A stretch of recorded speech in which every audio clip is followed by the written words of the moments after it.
So Jim, since we're talking about three-dimensional composition, what is meant when somebody uses the term three-dimensional composition?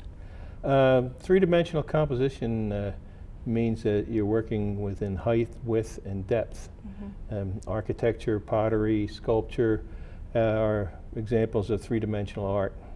It is not two-dimensional design, which consists of paintings and drawings and photographs. It has its own direction, you know, when you're working in three dimension. The forms can be geometric, or they can be organic. Geometry is very important in three-dimensional work. Geometric three-dimensional design is based off of the cubes, the platonic solids, cubes. Platonic solids? Yeah.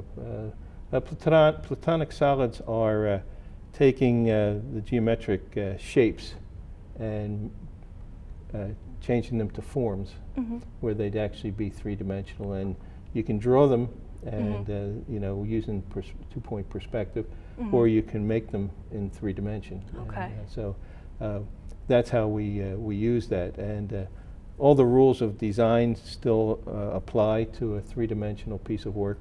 You have to have rhythm. You use repetition. You use all the things that make a visual object interesting. And the nice thing about three-dimensional design, it just kind of dawned on me when I was thinking about your question earlier, was that it casts a shadow, whereas two-dimensional design doesn't. And some people work with that. Some people work with just the shadows, you know, which is kind of neat. When you're composing a three-dimensional work, you'll always view it from 6 sides.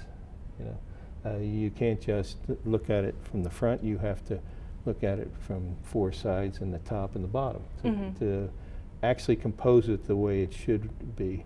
The great sculptor once said, "All you have to do is chip away at the marble, and a figure will emerge." And that great sculptor was Michelangelo. And of course, he chipped away quite a few blocks of stone, which is, I love his work.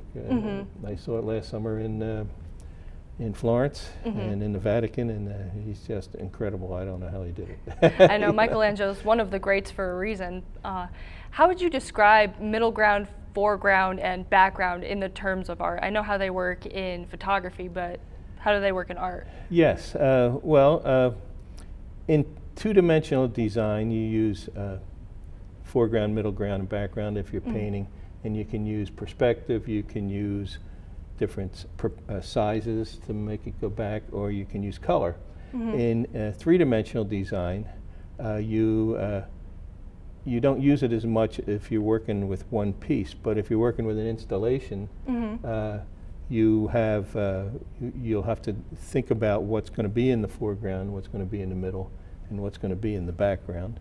The only problem is that if it's three-dimensional, somebody can walk around to the back, and then that's the front.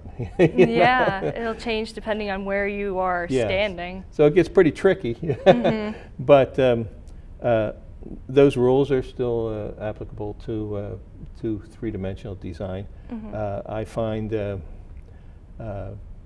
sometimes you have to think about the color of objects too. Like sometimes you'll see a simple geometric cube in the park, and then another cube behind it could change color, and then it would go back because of the change in colors.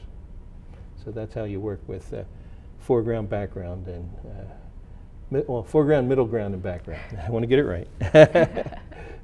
Thank you for checking out our YouTube channel. If you would like to see more of our content, click here or consider subscribing.